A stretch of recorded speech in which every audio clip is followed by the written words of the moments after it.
The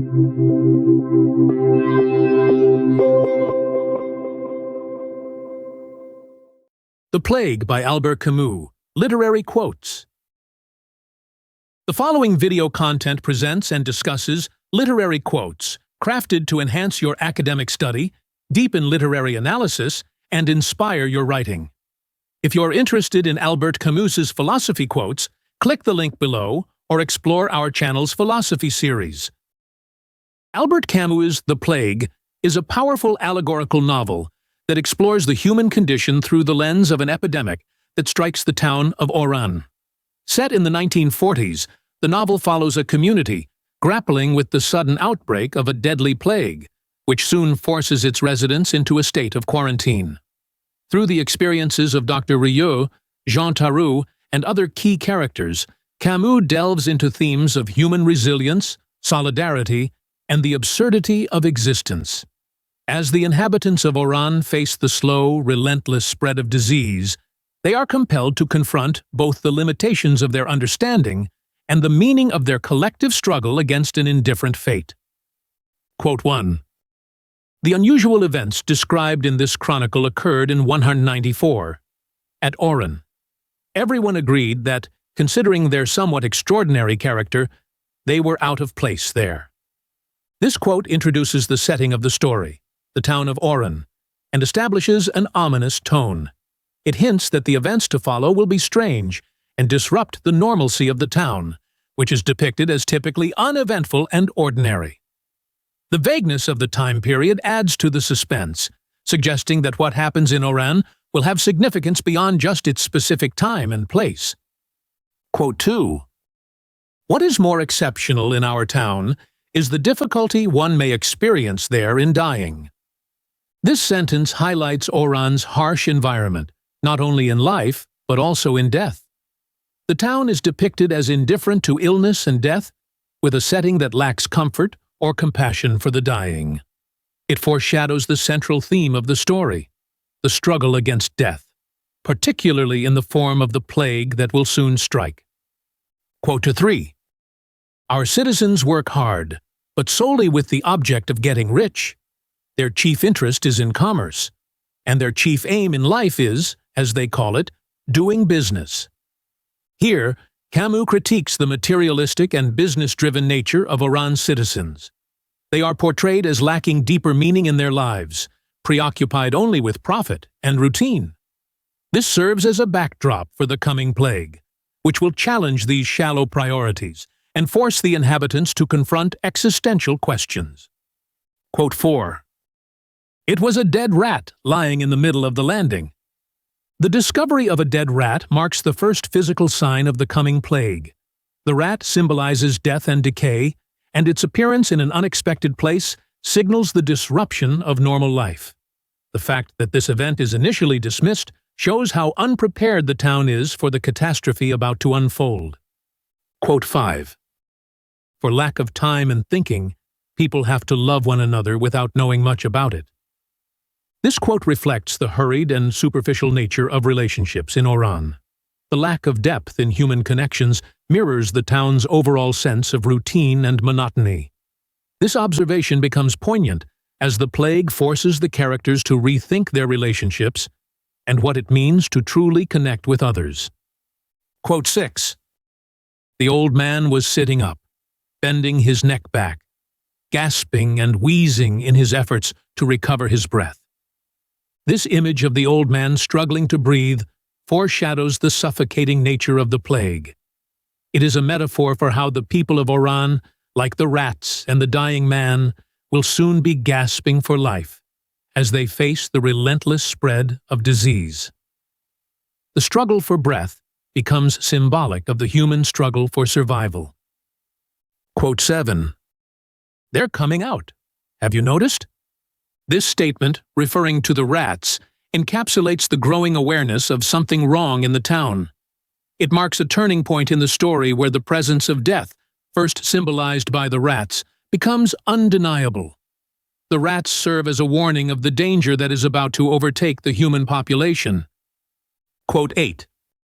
Michel's death marked, one might say, the end of the first period that of bewildering portents, and the beginning of another, relatively more trying, in which the perplexity of the early days gradually gave place to panic. This quote signifies a turning point in the narrative, marking the shift from confusion and uncertainty to a growing sense of fear among the townspeople. Michel's death is seen as the moment when the strange occurrences, such as the dying rats, become more serious and ominous. The town begins to move from bewilderment to a state of alarm, realizing that the situation is worsening, and with that realization comes a collective dread of what is to come. Quote 9. But other members of our community, not all menials or poor people, were to follow the path down which Monsieur Michel had led the way, and it was then that fear, and with fear, serious reflection, began. This passage highlights the spreading nature of the illness, crossing social boundaries and affecting people from all walks of life. The realization that this is not just an isolated incident, but something that will touch everyone, stirs fear throughout the town. The fact that even those who are not poor or menial laborers are affected underlines the indiscriminate nature of the plague and sparks deeper contemplation about life, death, and the town's vulnerability. Tarot's quote 10. Notebooks comprise a sort of chronicle of those strange early days we all lived through, but an unusual type of chronicle, since the writer seems to make a point of understatement. This quote introduces Tarot's role as an observer and chronicler of the events in Oran. His detached and understated approach to documenting the plague contrasts with the growing panic around him. It suggests that he views the situation through a unique lens, focusing on details others might overlook. His perspective adds a different dimension to the narrative, blending personal observation with a broader commentary on human behavior in times of crisis. Quote 11. The little old man opposite is quite disconsolate today. There are no more cats.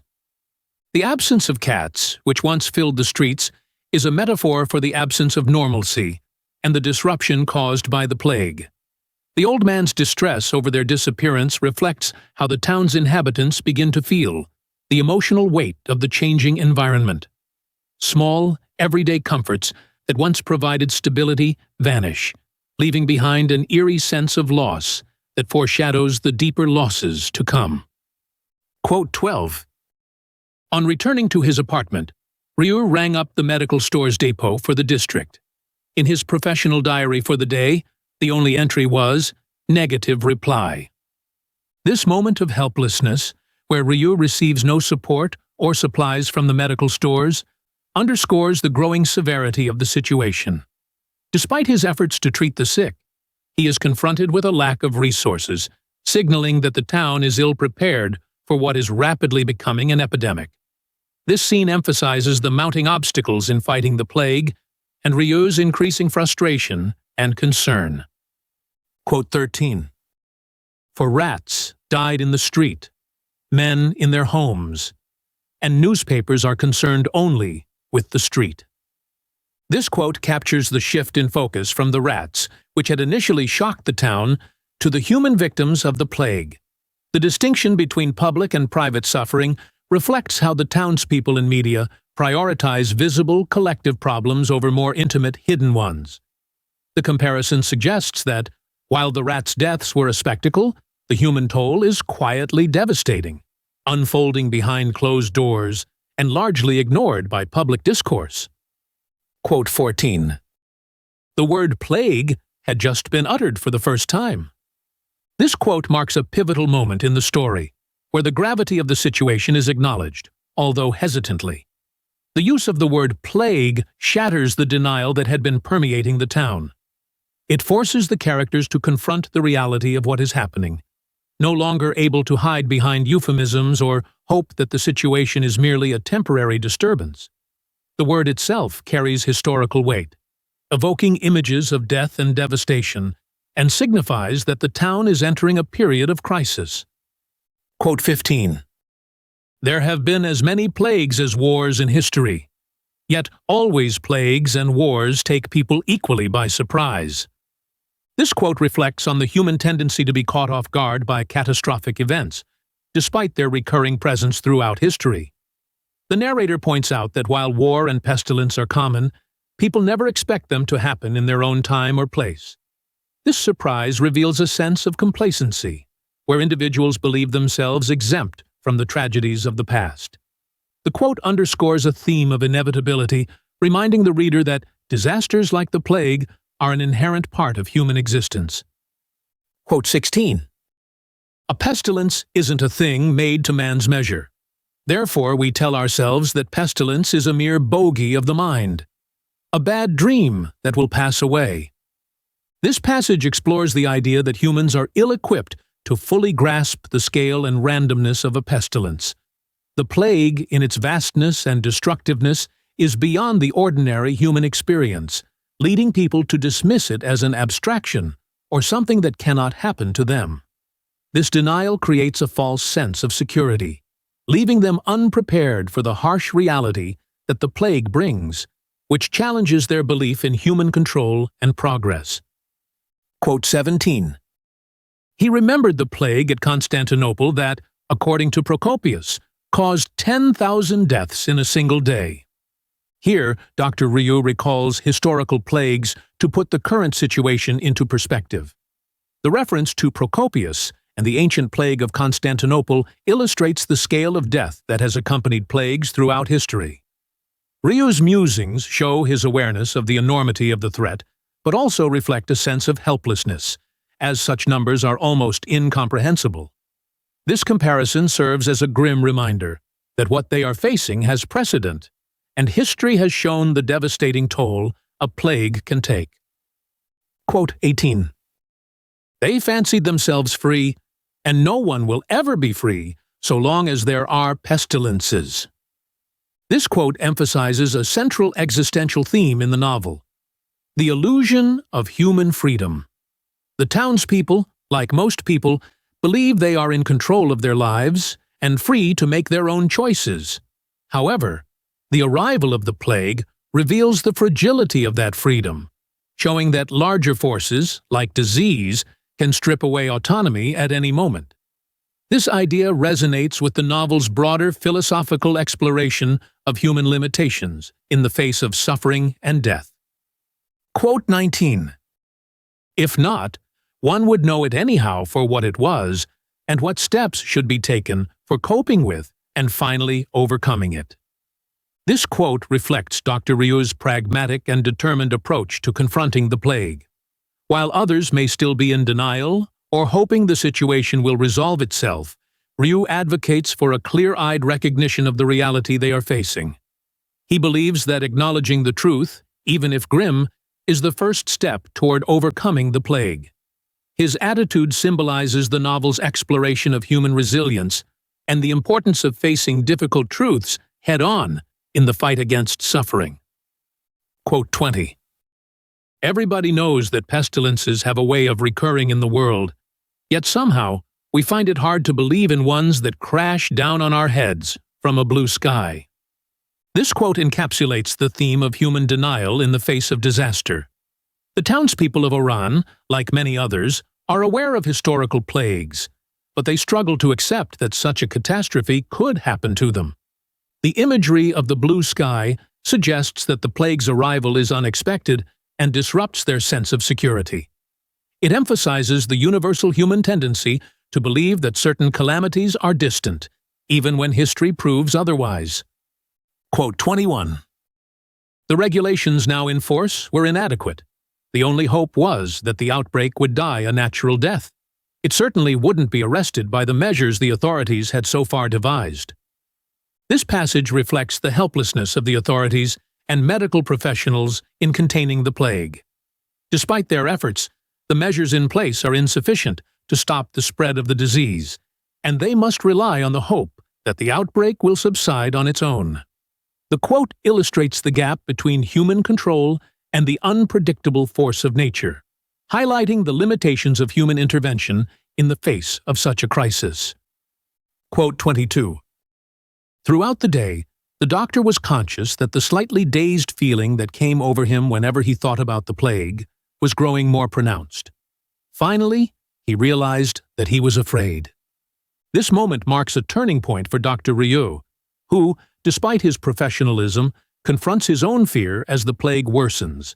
His gradual realization of fear emphasizes the emotional toll of the epidemic, even on someone trained to face suffering. The growing dazed feeling indicates the weight of responsibility and the existential dread that accompanies the realization of the plague's uncontrollable spread. Quote 23. It looks as if this business of the rats had addled his brain, as it has done for so many other people.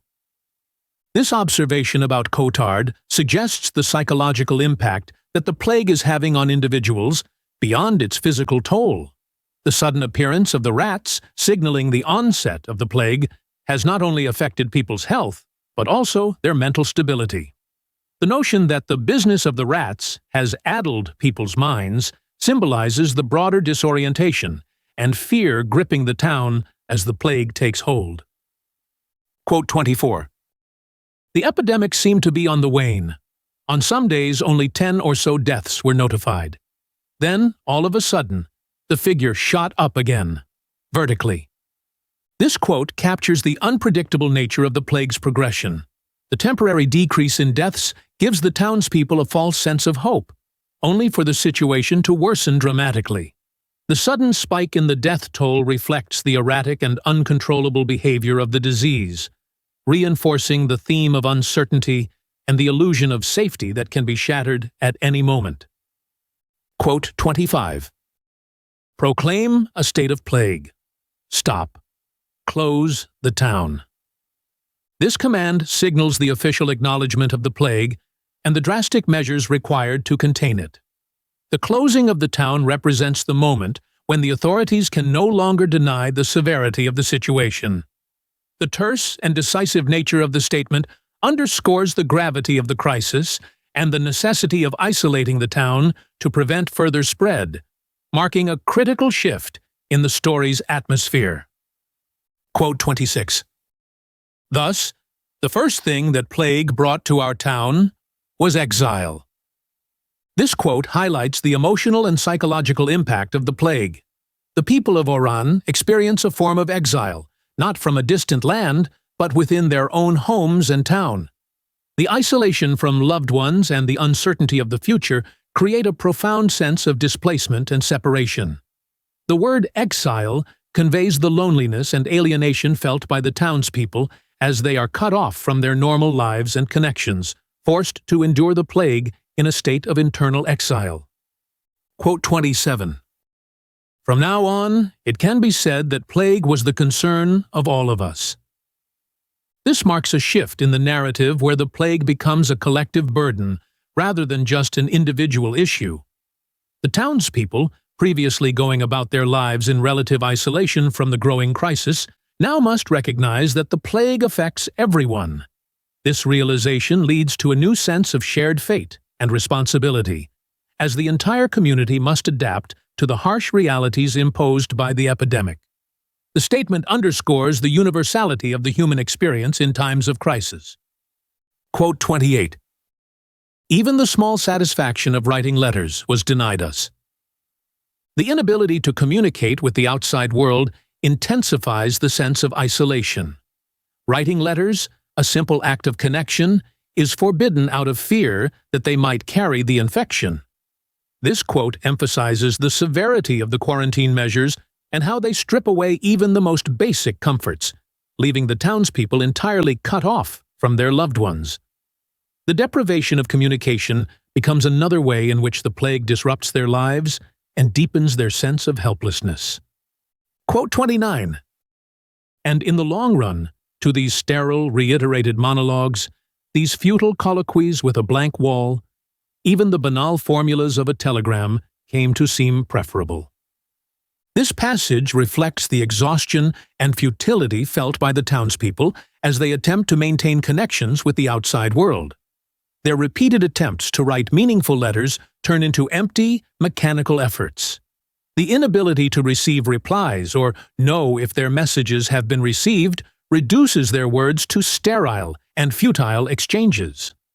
Over time, the simplicity of telegrams, despite their limited communication, becomes more bearable than the emotional strain of trying to express their deeper feelings. Quote 30. No, he had lost faith. Only, he couldn't stop thinking about her. This quote delves into the personal suffering of Grand, who reflects on his failed marriage. His inability to express his feelings to his wife when they were together led to their estrangement, and now he is haunted by the memories of what could have been. Despite the hopelessness he feels, his thoughts remain fixated on her, showing the deep emotional scars left by unspoken love and regret. It illustrates how personal tragedies are exacerbated by the greater crisis of the plague. Quote 31. We went on focusing our attention on our personal feelings. Amid the chaos of the epidemic, the townspeople continue to be preoccupied with their individual concerns, relationships, and emotional states. This quote reveals the human tendency to focus inward, even in the face of a collective disaster. The plague may affect everyone, but each person is absorbed in their own personal struggles, whether it be love, fear, or loss. This introspective focus reflects the difficulty of truly grasping the full scope of the plague's impact on the community as a whole.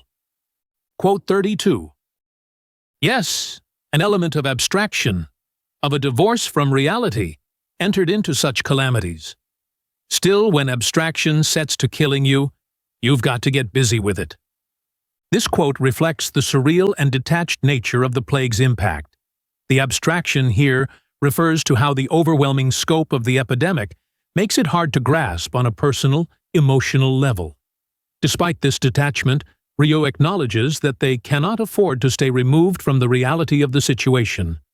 They must engage with the practical, immediate demands of managing the crisis, no matter how strange or distant the calamity might feel. It reveals the tension between the emotional distance people feel and the physical immediacy of the plague. Quote 33. One grows out of pity when it's useless, and in this feeling that his heart had slowly closed in on itself, the doctor found a solace, his only solace, for the almost unendurable burden of his days. This passage illustrates Ryu's emotional transformation as he deals with the relentless toll of the plague. Over time, he learns to harden his heart as a way of coping with the constant grief and suffering he witnesses. The sense of pity, once natural to him, becomes something he must suppress in order to continue his work. This emotional closure is both tragic and necessary, providing him with the resilience needed to face the monotonous, overwhelming pain that surrounds him. Quote 34. Yes, the hour has come for serious thought. You fondly imagined it was enough to visit God on Sundays, and thus you could make free of your weekdays. This quote from Father Panelou's sermon addresses the complacency of the townspeople in their faith. He chastises them for believing that occasional devotion is enough to earn divine mercy, suggesting that their suffering is a punishment for their lack of true commitment to God. The message is one of judgment and a call for deeper, more consistent spiritual reflection. It portrays the plague as a divine reminder of the consequences of neglecting one's moral and religious duties. Quote 35. To fight abstraction, you must have something of it in your own makeup. Ryu reflects on the necessity of maintaining a degree of detachment to survive the emotional toll of the epidemic. This insight speaks to his gradual acceptance of emotional distance as a coping mechanism. By embracing a certain level of abstraction, he is able to continue his work without being overwhelmed by the suffering around him. This balance between compassion and detachment becomes essential for him to endure the long, exhausting fight against the plague. Quote 36. Happily, I have my work. Grand's simple declaration highlights the importance of purpose during the crisis. In the midst of the chaos and suffering, his dedication to his writing project provides him with a sense of stability and focus. His work becomes a refuge from the despair of the plague, allowing him to channel his energy into something creative and meaningful, even if it is a personal, isolated endeavor. This line underscores the theme of finding solace in routine and the pursuit of goals, even in the darkest times. Quote 37. The sound of hurried footsteps came again. Some of our fellow citizens were losing their heads. There had already been some scenes of violence, and nightly attempts were made to elude the sentries and escape to the outside world. This quote depicts the growing desperation and fear within the town as the plague continues. The citizens, feeling trapped and overwhelmed by the relentless epidemic, begin to act irrationally, trying to escape the quarantine by any means. The attempts to flee reflect the psychological strain the plague is placing on them, pushing them to the brink of panic and recklessness. It captures the chaotic breakdown of social order as the reality of the plague takes its toll on the community. Quote 38. Others too, Rambert, for example, were trying to escape from this atmosphere of growing panic, but with more skill and persistence, if not with greater success. This quote introduces Rambert's efforts to leave the quarantined town. Unlike others who might be paralyzed by fear, he uses his resourcefulness to try and navigate the bureaucratic system in a desperate attempt to reunite with his loved one. However, despite his determination, he finds himself as unsuccessful as anyone else, highlighting the futility of individual effort against a widespread, uncontrollable crisis like the plague. His struggle becomes emblematic of the broader human fight against forces beyond personal control. Quote 39. The only thing gained by all this expenditure of energy, Rambert told Rieu with a hint of bitterness, was that it served to keep his mind off his predicament. This quote reflects the emotional toll of Rambert's futile efforts to escape. His persistence in dealing with the authorities becomes a distraction, a way to avoid confronting the reality of his situation. The energy he invests into navigating the system does not bring him closer to freedom, but rather serves as a means of coping with the growing hopelessness. The bitterness in his tone reveals his frustration, as the battle to leave Oran becomes a symbol of the greater struggle to maintain hope and purpose amidst the plague. Quote 40. He liked waking up at 4 a.m. and thinking of his beloved Paris. It was his favorite time for conjuring up pictures of the woman from whom he now was parted. This quote emphasizes Rambert's emotional exile from his lover and the life he cherishes in Paris. The early morning hours, when the world is still and quiet, become his time to indulge in memories and dreams of reunion. This time allows him to escape, if only mentally, from the grim reality of the plague-ridden town.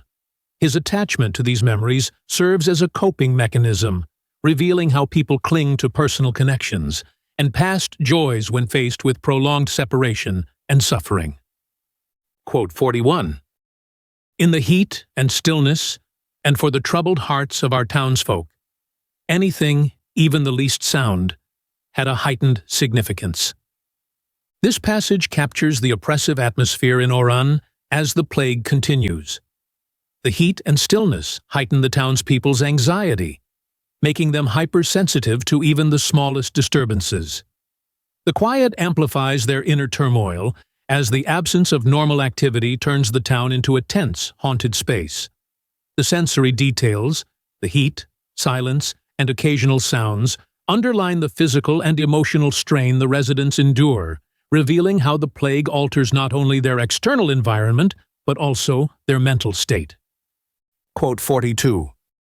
That incessant sunlight and those bright hours associated with siesta or with holidays no longer invited, as in the past, to frolics and flirtation on the beaches. Now they rang hollow in the silence of the closed town. They had lost the golden spell of happier summers. This quote highlights the transformation of familiar and once joyful aspects of life under the impact of the plague.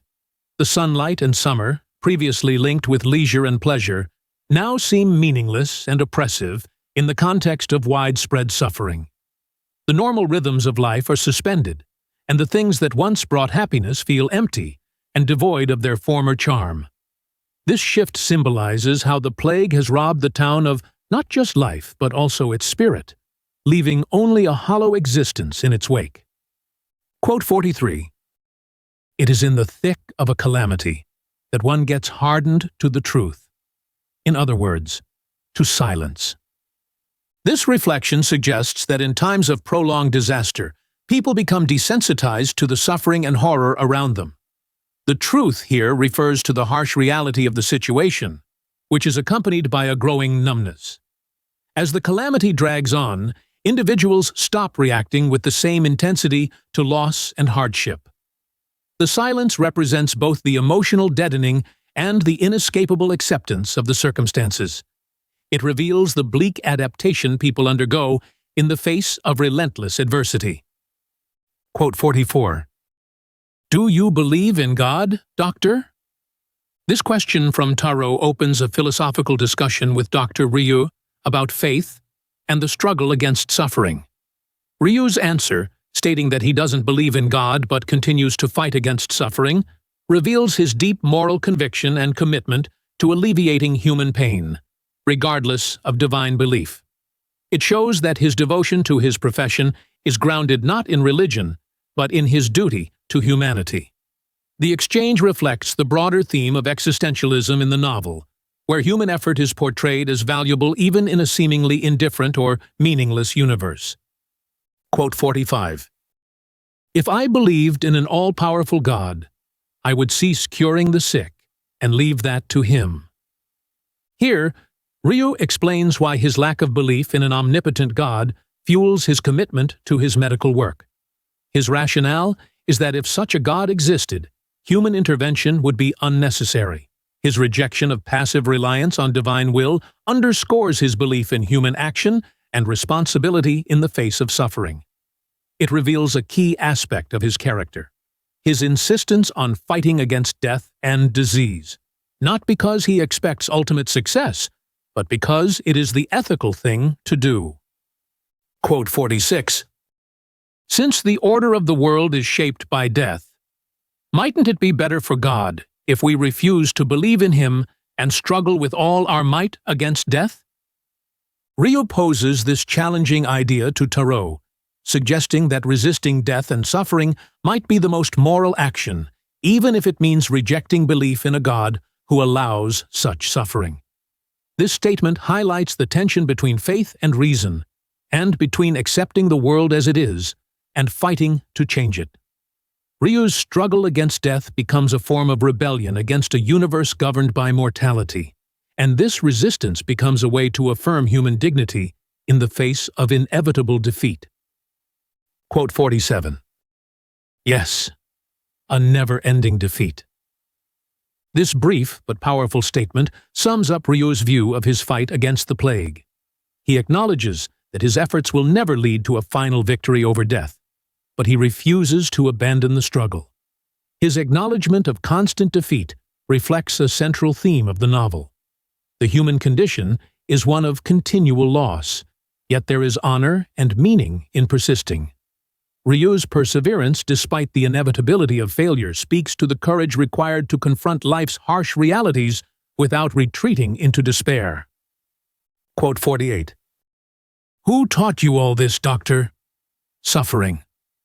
This exchange between Tarot and Ryu highlights the way experience, particularly the experience of suffering, shapes their understanding of the world. Ryu's answer indicates that his deep empathy and moral convictions are not born from abstract philosophy, but from witnessing firsthand the pain and death brought by the plague. His response emphasizes the role of suffering in cultivating a deeper awareness of life's fragility and the need for compassion, reinforcing the novel's exploration of how humans respond to adversity. Quote 49. Your code of morals? What code? Comprehension. In this brief exchange, Tarot defines his moral code as comprehension, suggesting that understanding others is central to his ethical framework. This response highlights the theme of empathy and solidarity, which runs throughout the novel. Tarot's belief in the importance of comprehension reflects his desire to connect with others on a human level, regardless of the chaos and suffering around him. It underscores the novel's existential focus on the importance of human connection and the moral responsibility to help others, even in a world marked by uncertainty and death. Quote 50. Man is an idea, and a precious small idea, once he turns his back on love. In this quote, Rambert expresses his belief that life loses its meaning when people abandon love. He views love as the central force that gives life value, and without it, humanity becomes a hollow concept. His passionate declaration reveals his deep frustration with the isolation the plague has imposed, and his inability to reunite with his lover intensifies his disillusionment with broader philosophical ideals like heroism. Rambert's stance is that without love, the intellectual pursuits of life, including sacrifice for ideas, become insignificant. Quote 51. The plague means exactly that. The same thing over and over and over again. Here, Rambert reflects on the repetitive and relentless nature of the plague, equating it with monotony and hopelessness. His frustration comes from the realization that the struggle to escape and fight the plague feels like a never-ending cycle. This moment emphasizes the emotional toll of the epidemic, where even progress or hope seems like an illusion. Rambert's recognition of this repetition becomes a symbol for how the town is trapped, not only physically by quarantine, but also mentally by the constant, grinding presence of death and disease. Quote 52. If man isn't capable of a great emotion, well, he leaves me cold. Rambert highlights the importance of emotional capacity, suggesting that without strong feelings, human life becomes empty. He places a higher value on love and emotional connections than on abstract ideas or causes. This perspective reflects his personal philosophy that living passionately for what one loves is more meaningful than dying for ideals. Rambert's comment underscores his disillusionment with intellectual or moral heroism, emphasizing instead the importance of personal happiness and emotional fulfillment. Quote 53. The only means of righting a plague is common decency. Rieu defines his moral stance in this quote, explaining that the fight against the plague is not about heroism, but about basic human decency. He views his role as a doctor not as an act of greatness, but as fulfilling a simple moral obligation to help others. This idea of common decency becomes a central theme in the novel, representing the quiet, persistent acts of kindness and responsibility that people must show in the face of overwhelming adversity. Rieu's statement reflects the novel's existentialist undertone, where meaning is found in everyday actions rather than grand gestures. Quote 54. I know now that man is capable of great deeds, but if he isn't capable of great emotion, he leaves me cold.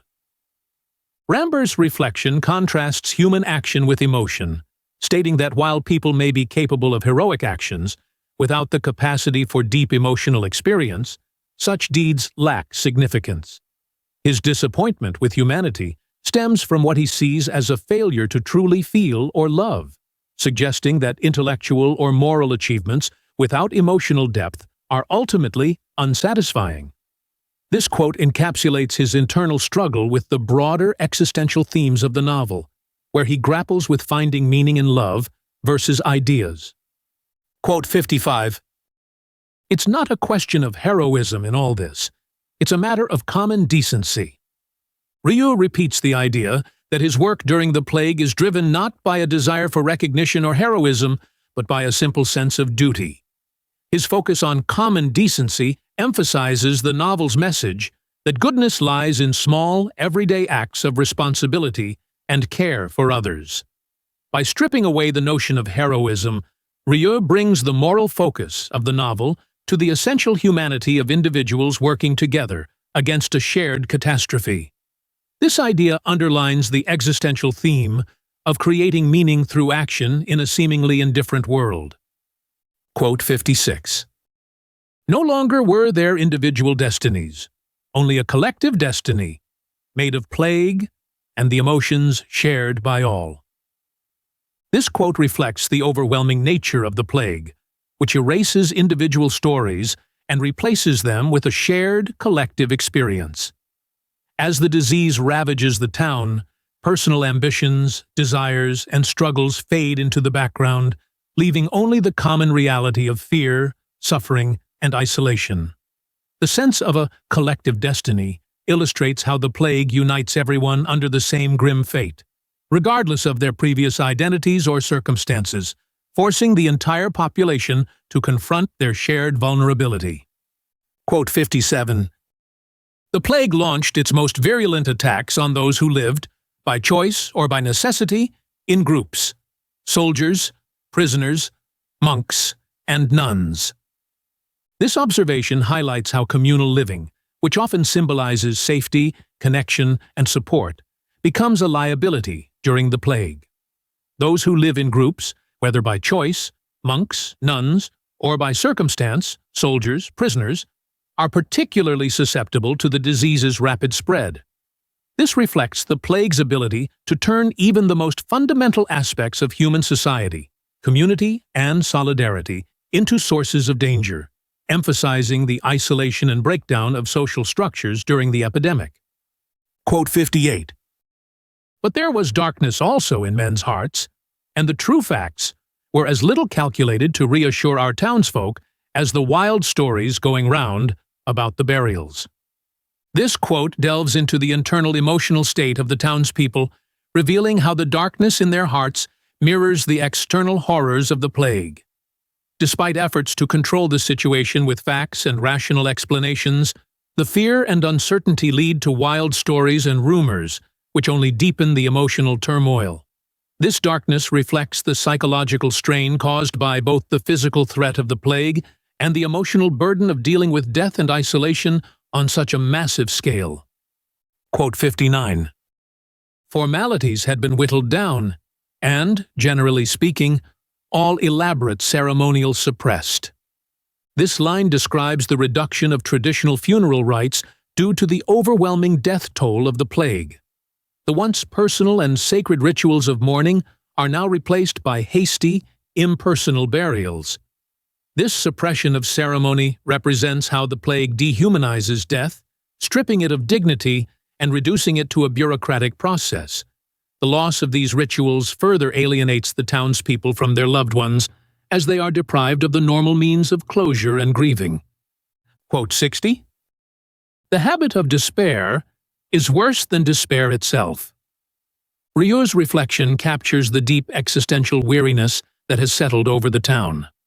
As the plague continues, the initial shock and sorrow give way to a dull, pervasive sense of hopelessness. The people become accustomed to their suffering, and this adaptation is seen as even more tragic than the despair itself. The idea that the habit of despair is worse suggests that once despair becomes routine, it strips away the emotional intensity that once defined their lives, leaving them in a state of numbness and resignation. Quote 61. It's high time it stopped, people would say, because in time of calamity, the obvious thing is to desire its end. This quote reflects the universal longing for the end of the plague. The townspeople have been reduced to a state where their main wish is for the calamity to stop, though this desire is no longer accompanied by the fervent emotions of the early days of the outbreak. It illustrates how prolonged suffering dulls even the most natural human instincts, such as the desire for relief, and shows the gradual emotional erosion that the plague has caused, leaving only a quiet, resigned wish for normalcy. Quote 62. Throughout September and October, the town lay prostrate at the mercy of the plague. This quote captures the state of helplessness that the people of Oran face during the relentless grip of the plague. The town is described as prostrate, emphasizing its complete submission to the disease, with no control over the situation. As time drags on, the inhabitants are left in a limbo where their daily lives are marked by monotony, with the plague dictating every aspect of existence. The quote reflects the exhaustion and resignation that has settled over the town as the epidemic continues unabated. Quote 63. Rieux and his friends came to realize how exhausted they were. This quote highlights the physical and emotional toll that the plague is taking on Ryu and his companions. Despite their tireless efforts to fight the disease, they are becoming aware of their own limitations. The exhaustion they feel is not just physical, but also emotional, as the constant strain of dealing with death and suffering wears them down. It reflects the broader theme of human endurance in the face of overwhelming adversity and the inevitable fatigue that comes with prolonged crises. Quote 64. The only thing that's left us is accountancy. This statement, made by Thoreau, reflects the reduction of human life to mere numbers during the plague. As the death toll rises, the emotional weight of each individual death is overshadowed by the need to keep track of statistics. The quote underscores the dehumanizing effect of the epidemic, where people become entries in a ledger, and the focus shifts from saving lives to managing the logistics of death. It speaks to the loss of personal connection and the overwhelming scale of the disaster. Quote 65. For he knew this was the only way of carrying on. In any case, he had few illusions left, and fatigue was robbing him of even these remaining few. Ryu's reflections here reveal the emotional cost of the ongoing fight against the plague. He recognizes that, over time, his ability to hope and dream has been eroded by fatigue. The only way he can continue is by emotionally distancing himself from the suffering around him, reducing his work to routine tasks. This detachment highlights the psychological toll the plague takes on those who are tasked with fighting it, stripping away their ability to find meaning or solace in their work. Quote 66. Luck is not to be coerced. This quote reflects the growing sense of randomness and unpredictability that governs life during the plague. As the disease spreads, Ryu and others come to realize that no amount of preparation or effort can guarantee safety. The plague's course is beyond human control, and survival often seems to depend on luck. This acknowledgement of the limits of human power in the face of an indifferent and chaotic force underscores one of the novel's key themes: the fragility of human existence and the unpredictability of fate. Quote 67. I'm not going. I want to stay with you. This is the moment when Rambert, who has been struggling with the decision of whether to leave Oran to be with his loved one or stay and help fight the plague, makes his choice. Despite his initial desire to escape, he now feels a moral obligation to stay. His decision reflects a shift from personal happiness to a sense of duty and solidarity with those suffering around him. It highlights the theme of collective responsibility and how the experience of the plague changes one's perspective on individual desires versus communal obligations. Quote 68. But it may be shameful to be happy by oneself. Rambert acknowledges that while there is nothing inherently wrong with seeking happiness, doing so at the expense of ignoring others' suffering could be considered selfish. His internal conflict is a reflection of the moral complexity introduced by the plague, where personal happiness is weighed against the suffering of the community. This realization underscores one of the novel's central themes: the challenge of maintaining one's humanity and moral integrity in the face of widespread crisis. Quote 69. This business is everybody's business. This quote signifies Rambert's acceptance of the fact that the plague affects everyone in the town, and that no one is truly a stranger to it. He recognizes that it is not just the concern of doctors and officials, but something that requires the collective effort of all. His statement reflects the novel's existentialist theme of solidarity, where individual actions gain meaning through their contribution to the greater good of society, especially in times of crisis. Quote 70. For nothing in the world is it worth turning one's back on what one loves. Yet that is what I'm doing, though why I do not know. Ryu's statement here reflects his internal conflict and sense of duty. Despite his deep love for his wife, he continues his work on the front lines of the plague, acknowledging that he has made a difficult sacrifice without fully understanding why. His actions represent the complex intersection of personal sacrifice and professional responsibility, a central theme in the novel where the fight against the plague demands immense personal cost. Quote 71. A man can't cure and know at the same time, so let's cure as quickly as we can. That's the more urgent job. Ryu acknowledges the emotional and philosophical complexity of his situation, but decides to prioritize action over reflection. In the face of the plague, he feels that the immediate task of fighting the disease is more important than understanding its deeper meaning or philosophical implications. This reflects the novel's focus on pragmatic action and the necessity of continuing the fight against suffering, even when the reasons for doing so are not entirely clear or comprehensible. Quote 72. I've seen enough people die to know that you can't decide which is more important, happiness or suffering. This quote from Ryu encapsulates the central dilemma faced by many characters in the novel: the tension between pursuing personal happiness and responding to the immense suffering caused by the plague.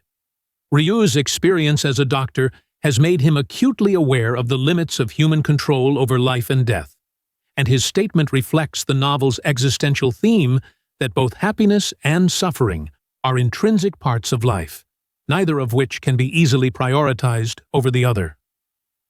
Quote 73. My brothers, each one of us must be the one who stays. Father Panelu emphasizes that, in times of crisis like the plague, everyone must step up and take responsibility for facing the suffering, rather than seeking to escape. He dismisses the idea of retreat or resignation, encouraging people to persevere and do whatever good they can, even in the face of overwhelming odds. This call for solidarity highlights the importance of collective effort and moral courage in fighting the plague, framing the struggle as a shared duty that cannot be avoided. Quote 74. We must convince ourselves that there is no island of escape in time of plague. This quote illustrates the inescapable nature of the plague, both physically and metaphorically. Panelu uses the image of an island of escape to convey that no one can remain untouched by the calamity. It affects everyone, whether they try to isolate themselves or not. The plague represents more than just disease. It is a test of human resilience and faith, and Panelu suggests that facing it is inevitable. The refusal to acknowledge this reality leads to further suffering, reinforcing the novel's theme of the shared human experience in the face of disaster. Quote 75. We must accept the dilemma and choose either to hate God or to love God. In this quote, Panelu presents a stark choice for the people of Oran: either reject faith in the face of suffering or embrace it fully, trusting that divine will has a purpose.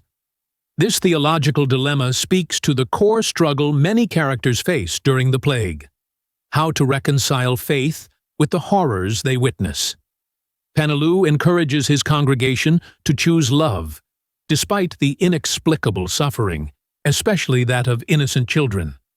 This reflects the novel's exploration of existential questions about meaning, suffering, and belief in a higher power. Quote 76. The love of God is a hard love. It demands total self-surrender, disdain of our human personality. Panelu's statement reflects his belief that true faith requires complete submission to God's will, even when it leads to unbearable suffering. The hard love of God demands the faithful to abandon their personal desires and understanding, accepting suffering as part of a divine plan that may be beyond human comprehension. This idea reinforces the difficult choice he offers his congregation: to love or hate God in the face of tragedy, suggesting that love requires a painful surrender of personal will and understanding. Quote 77. For who would dare to assert that eternal happiness can compensate for a single moment's human suffering? Here, Panelu confronts the problem of theodicy, the justification of suffering in a world governed by a benevolent God. He acknowledges the insufficiency of promising eternal happiness as a way to justify or explain the suffering experienced in life, particularly the suffering of children. This quote brings into focus the novel's tension between faith and the reality of suffering, as it questions the adequacy of traditional religious explanations for pain, challenging the idea that future rewards can make up for present agony. Quote 78. And yet, I haven't convinced you. In this line, Panelu expresses frustration after a conversation with Dr. Ryu, revealing his growing doubt and awareness of the limits of his theological arguments. Despite his efforts to reconcile faith with the suffering he witnesses, Panelu recognizes that he has failed to fully convince others, including Ryu, of the validity of his beliefs. This moment highlights the ongoing struggle between faith and reason in the novel, as even those with strong convictions find themselves questioning their stance in the face of the plague's horrors. Quote 79. I only knew that they were set on killing that living man, and an uprush of some elemental instinct, like a wave, had swept me to his side. This quote reflects a powerful moment of realization for the narrator as he suddenly empathizes with the man on trial. Up until that point, he had viewed the proceedings with detachment, but when confronted with the reality of the man's imminent death, he feels an overwhelming sense of solidarity. This moment marks the beginning of the narrator's awareness of the injustice of the death penalty and his profound sense of connection to the humanity of the condemned man, leading to his lifelong opposition to state-sanctioned murder. Quote 80. He must pay the supreme penalty was the formula, but the difference, really, was slight, and the result the same. This quote critiques the euphemistic language used by society to justify executions. The supreme penalty is a sanitized way of referring to death, masking the brutality of the act. The narrator points out that despite the softer phrasing, the end result is still the same, the death of a human being. This reflects the novel's broader theme of the dehumanization that accompanies systemic violence, and the ways in which language can be used to distance people from the reality of their actions. Quote 81. I learned that I had had an indirect hand in the deaths of thousands of people, that I'd even brought about their deaths by approving of acts and principles which could only end that way. In this quote, the narrator reflects on his complicity in the violence of the systems he once supported. His realization that he had contributed to the deaths of thousands comes as a profound shock, leading him to question his previous beliefs.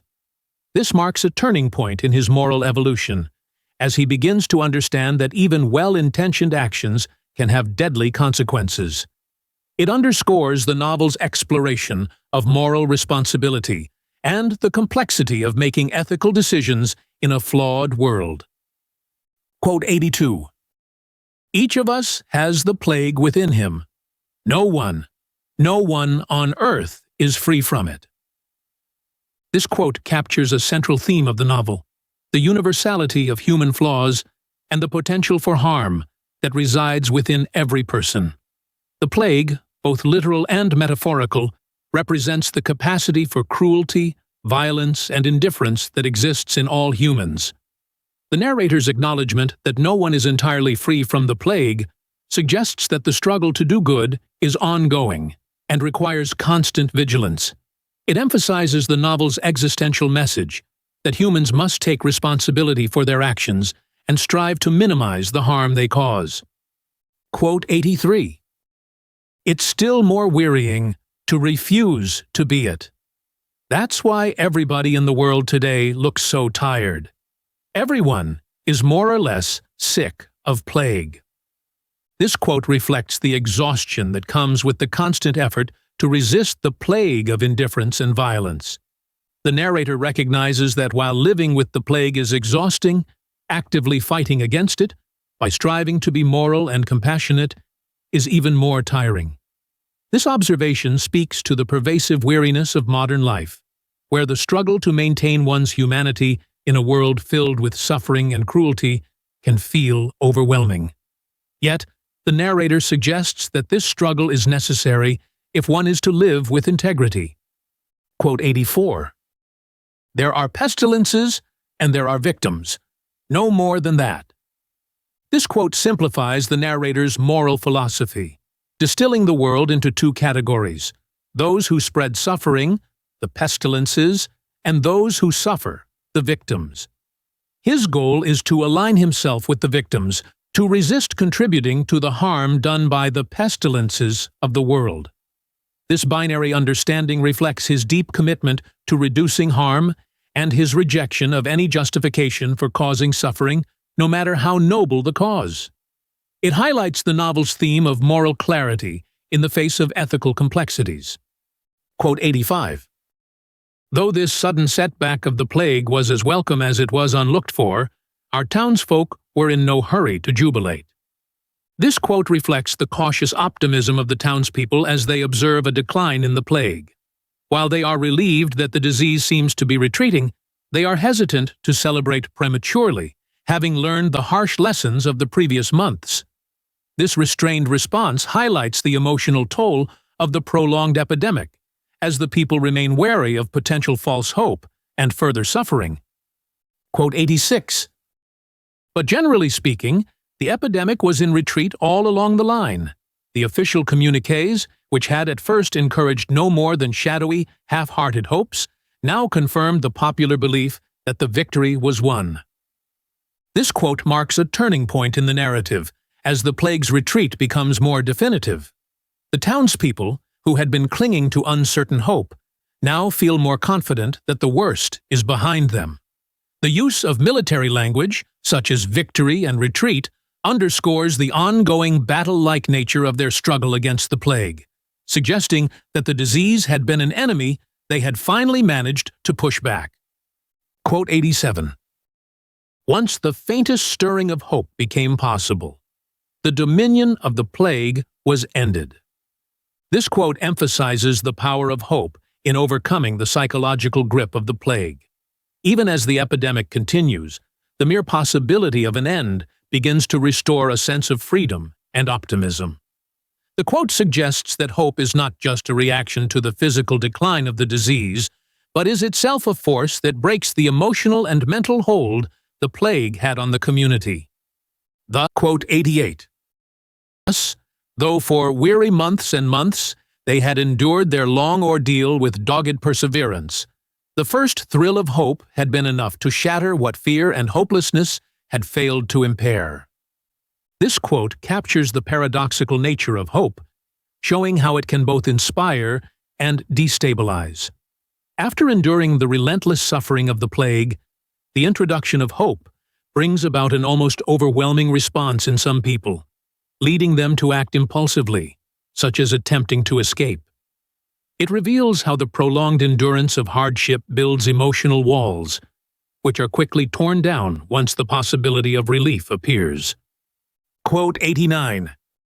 Next day these fancies would have passed, and qualms of doubt returned.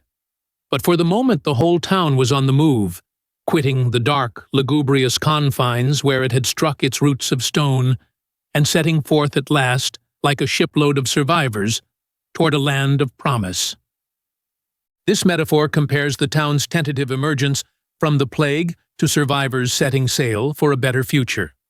The language of roots of stone and land of promise suggests both the weight of the past suffering and the forward-looking hope for renewal and freedom.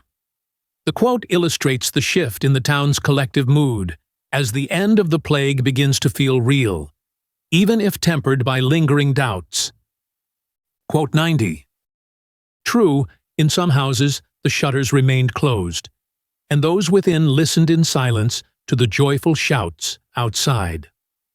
This quote reveals the contrast between the collective joy of the town and the individual suffering that still persists. While most people begin to celebrate the retreat of the plague, some families are still in mourning or waiting anxiously for loved ones to recover. This duality underscores the theme of personal versus collective experience, reminding the reader that even in moments of relief, the effects of the plague linger for some. Quote 91.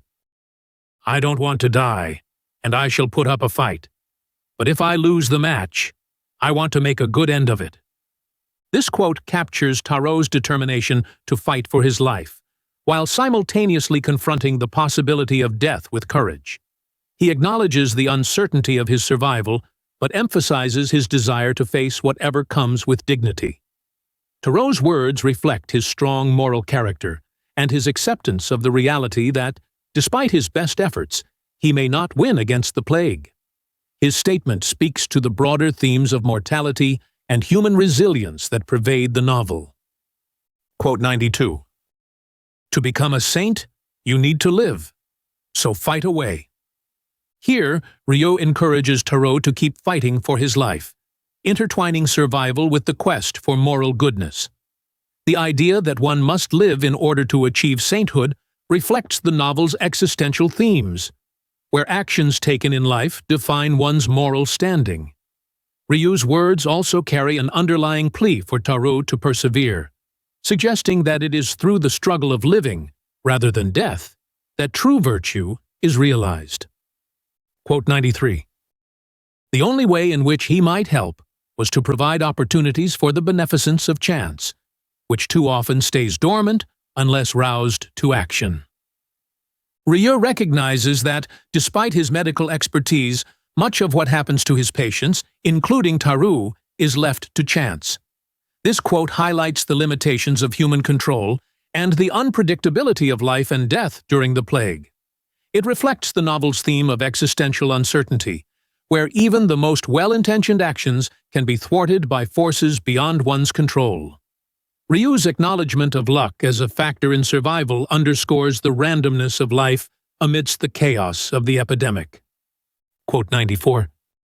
It was as if the pestilence had fled from the depths of the town and taken shelter in this warm room, and was launching its last offensive at Thoreau's inert body. This quote metaphorically describes the plague as a tangible, malevolent force that retreats into Thoreau's body for one final fatal strike. The imagery of the pestilence seeking refuge in Thoreau's room portrays the disease as something that actively fights against those who resist it. The description of this last offensive gives the battle against the plague a personal and visceral intensity, emphasizing Thoreau's vulnerability and the relentlessness of the disease. Quote 95.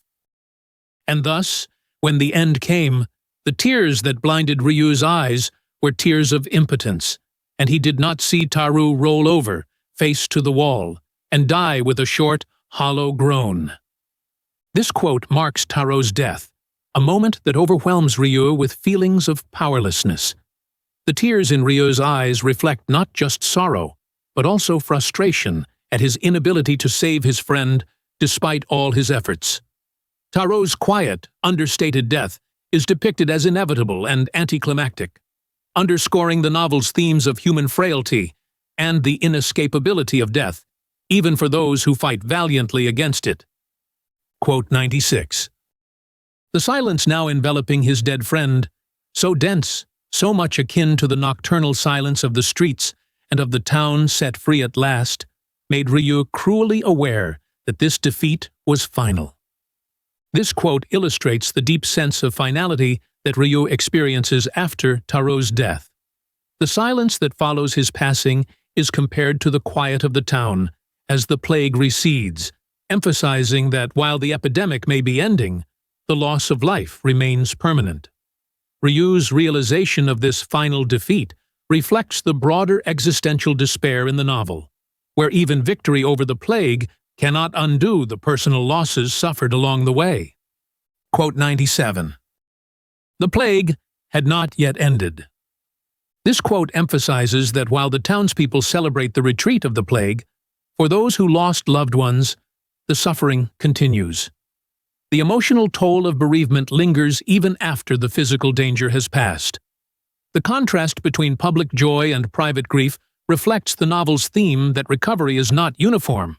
Some wounds, especially those of loss, take much longer to heal, if they ever do at all. Quote 98. In streets and squares, people were dancing. This line captures the collective relief and joy of the townspeople as they embrace their newfound freedom. After months of fear and isolation, they come together to celebrate the end of the epidemic, symbolizing a return to normalcy. The act of dancing in public spaces signifies a reclaiming of life, of physical movement and connection that had been denied during the height of the plague. Quote 99. The leveling out that death's imminence had failed in practice to accomplish was realized at last, for a few gay hours, in the rapture of escape. This quote highlights the fleeting unity that the end of the plague brings. While death had been a great equalizer, it was during the celebrations of survival that the townspeople truly experienced a sense of shared humanity. The temporary nature of this unity, existing only for a few gay hours, suggests that this feeling of equality and solidarity may not last, foreshadowing a return to the societal divisions that existed before the plague. Quote 100. For the first time, Rio found that he could give a name to the family likeness that for several months he had detected in the faces in the streets. This moment of realization for Rio signifies how the shared suffering of the plague has marked the townspeople in a way that connects them all. The family likeness represents the collective experience of exile, fear, and longing that has brought them together. Rio's ability to name this likeness underscores his role as an observer who understands the deeper emotional and psychological impacts of the epidemic. Quote 101. Yes, they had suffered together, in body no less than in soul, from a cruel leisure, exile without redress, thirst that was never slaked. This quote encapsulates the collective suffering of the town during the plague, describing it as a physical and emotional exile. The cruel leisure refers to the forced inactivity and isolation the townspeople endured, with no immediate hope for relief. The idea of a thirst that was never slaked speaks to the unfulfilled longing for connection, normalcy, and freedom that dominated their lives throughout the epidemic. Quote 102. There are more things to admire in men than to despise. Rio reflects on the resilience and solidarity of the people of Oran during the plague. Despite witnessing immense suffering and death, he chooses to focus on the admirable qualities of humanity: compassion, courage, and endurance. This line serves as a statement of hope and a reminder that, even in the darkest times, human beings are capable of goodness, a central theme of the novel. In The Plague, Camus presents a vivid exploration of how humans react in the face of a relentless, unseen enemy. As the story draws to a close, the novel underscores the importance of solidarity and the human capacity to endure suffering, even as the victory against the plague feels fragile and temporary. By the time the epidemic ends, the survivors realize that they have experienced not just a physical illness, but a profound test of their humanity. Ultimately, Camus suggests that, despite the absurdity of life and the inevitability of suffering, there is value in the shared struggle to create meaning and help others. The novel remains a poignant reminder of the resilience of the human spirit in the face of despair.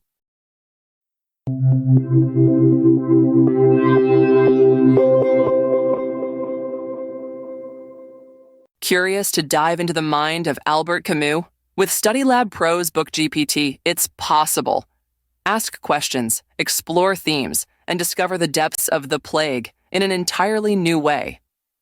Start your conversation now by clicking on our logo. And if you're hungry for more educational content, subscribe to our channel to keep discovering, learning, and growing. Want more than just videos? Click on our logo now to join us on our platform for multiple choice tests, in-depth content, and tools to help you ace your studies. Get started now.